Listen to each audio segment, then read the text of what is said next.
আসসালামু আলাইকুম প্রিয় দর্শক, আজকের পর্বে বানিয়ে দেখাচ্ছি আলুর কাবাব। এটার স্বাদ একদম মাংসের মতো, খুবই মজার। বোঝার কায়দা নেই যেটা আলু দিয়ে বানানো, বানালেই বুঝতে পারবেন। যাদের ঘরে আলু আছে তারা খুব সহজে এটা বানিয়ে নিতে পারবেন।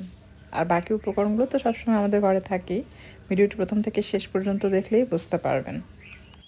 আলুর কাবাব বানানোর জন্য আলু কিউব করে কেটে ফুটন্ত গরম পানিতে দিয়ে সেদ্ধ করে নিয়েছে। যখন আলুর পানি টেনে যাবে অথবা আলু সেদ্ধ হয়ে গেলে পানি ঝরিয়ে সমস্ত আলুগুলোকে গরম থাকতেই যে কোনো কিছুর সাহায্যে খুব ভালোভাবে ম্যাশ করে নিতে হবে। ঠান্ডা হওয়ার পর ম্যাশ করতে গেলে আলু কিন্তু দলা দলা থাকে, তাই গরম থাকতে এই কাজটি করে নিতে হবে।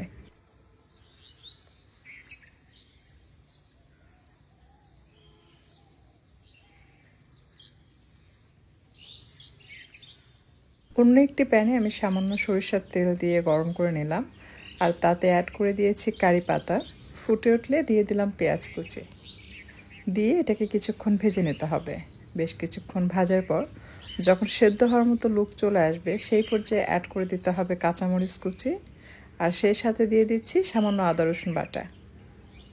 সব কিছু একসাথে মিশিয়ে নিয়ে ভেজে নিচ্ছে।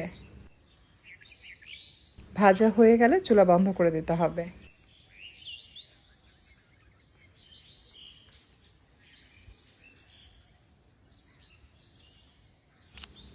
দেখুন আমি কিন্তু চুলা বন্ধ করে দিয়েছি। এই পর্যায়ে দিয়ে দিচ্ছি সামান্য হলুদের গুঁড়া কালারের জন্য, হাফ চা চামচ কালো গোলমরিচের গুঁড়া, 1 চামচ ভর্তি করে দিলাম মরিচের গুঁড়া ঝালের জন্য, 1 চা চামচ দিয়েছি গরম মশলার গুঁড়া, সেই সাথে দিয়ে দিচ্ছি ধনিয়ার গুঁড়া, এটা হাফ চা চামচ, আর দিয়ে দিচ্ছি সয়া সস 1 টেবিল চামচের মতো। সব কিছু জাস্ট মিক্স করে নিচ্ছি। আপনি চাইলে এই গুঁড়া মশলা আলুর সাথেও মিক্স করে নিতে পারবেন, শুধু পেঁয়াজ আর কারি পাতাটা ভেজে নিলেই হবে। আর যদি মনে করেন এভাবে একই প্যানে সমস্ত মশলাগুলো মিক্স করে নিয়ে আলুর সাথে মিক্স করতে চান সেটাও করতে পারবেন। আবার যদি মনে করেন সেম প্যানে এই যে মশলার মধ্যে আলু দিয়ে একসাথে মিক্স করতে চান সেটাও করতে পারবেন। এই পর্যায়ে দিয়ে দিচ্ছি টমেটো সস, আর সেই সাথে দিয়ে দিলাম ফ্লেভারের জন্য ঘিটা অবশ্যই দিবেন। আর যদি সম্ভব হয় এখানে পেঁয়াজের বেরেস্তা অবশ্যই অ্যাড করবেন, এতে করে এটা মাংসের ফ্লেভার পাওয়া যায় আর খুবই ভালো লাগে। সাথে আমি কিছুটা পুদিনা পাতা কুচি এবং কাঁচা পেঁয়াজ দিলাম, আর স্বাদমতো লবণ অবশ্যই দিয়ে নিতে হবে। আমি সব কিছু মিশিয়ে নিয়েছি। সবশেষে অ্যাড করে দিচ্ছি ব্রেড ক্রাম্বস, মানে ফ্রেশ পাউরুটি গুঁড়া করে এখানে অ্যাড করবেন। যদি আলু বেশি নরম মনে হয় তাহলে ব্রেড ক্রাম্বস দিয়ে মিক্স করে নিলে আলুর বাইন্ডিংটা ভালো হয়, আবার টেস্টটাও ভালো আসে। কিছুটা হলেও ব্রেড ক্রাম্বস দিবেন, দেখবেন একদম মাংসের কাবাবের মতো স্বাদ পাবেন, খুবই ভালো লাগবে আপনাদের কাছে। নর্মালি আলুর মধ্যে আমরা সব ধরনের মশলা মিক্স করে কাবাব বা চপ বানিয়ে ফেলি, ওগুলো কিন্তু খেতে ততটা মজার হয় না। এই ধরনের কাবাব যতটা মজার হয়, সো বানিয়ে খেয়ে দেখতে পারেন। এরপর হাতের মধ্যে পরিমাণ মতো আলু নিয়ে এভাবে চ্যাপটা করে চপের শেপ দিয়ে নিতে হবে। তারপর ডিমের মধ্যে চুবিয়ে ব্রেড ক্রাম্বস বা অরেঞ্জ ক্রামের মধ্যে গড়িয়ে এটাকে ডিপ ফ্রাই করবেন। আপনি চাইলে এটা নর্মাল ফ্রিজে সংরক্ষণ করে রেখেও খেতে পারবেন। জাস্ট এইভাবে ব্রেড ক্রামের মধ্যে গড়িয়ে নর্মাল ফ্রিজে আপনি 2 থেকে 3 দিন রাখতে পারবেন। চাইলে ডিপ ফ্রিজেও রাখা যায়, তবে ডিপ ফ্রিজে রাখলে আমার কাছে মনে হয় স্বাদটা পরিবর্তন হয়ে যাবে, এটা পার্সোনালি ভালো লাগে না। তবে নর্মাল ফ্রিজে আমি রেখে দেখেছি, 2-1 দিন রেখে এটা ডিপ ফ্রাই করলে খেতে বেশ ভালো লাগে, স্বাদের ব্যাঘাত ঘটে না। তো সবগুলো আমি তৈরি করে নিয়েছি। এই পর্যায়ে আসলে নর্মাল ফ্রিজে আপনি সংরক্ষণ করে রেখে দিতে পারবেন, অথবা শুধু সব কিছু ম্যাশ করে রেখেও একটা বাটিতেও রেখে দিতে পারবেন।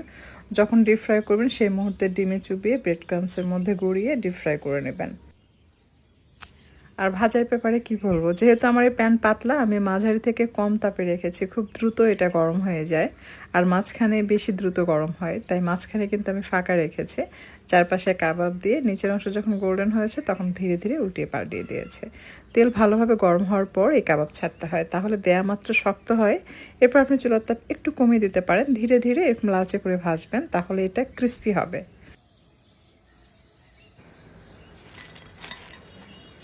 শব্দ শুনে নিশ্চয়ই বুঝতে পেরেছেন যে এটা যে কতটা মুচমুচে।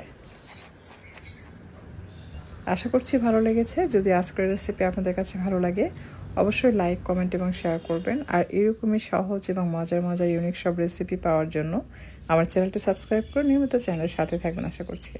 আজকে আর কথা বাড়াচ্ছি না, আপনাদের সকলের সুস্বাস্থ্য কামনা করে বিদায় নিচ্ছি। ভালো থাকবেন সবাই। আর হ্যাঁ, যারা ফেসবুক পেজ থেকে আমার ভিডিওটি দেখছেন তারা অবশ্যই আমার ইউটিউব চ্যানেল ফলো করবেন, কারণ আমি ইউটিউব চ্যানেলে কিন্তু সবার আগে ভিডিও আপলোড দিয়ে থাকি, এরপর আমি আমার বিভিন্ন পেজে ভিডিওগুলো শেয়ার করে থাকি।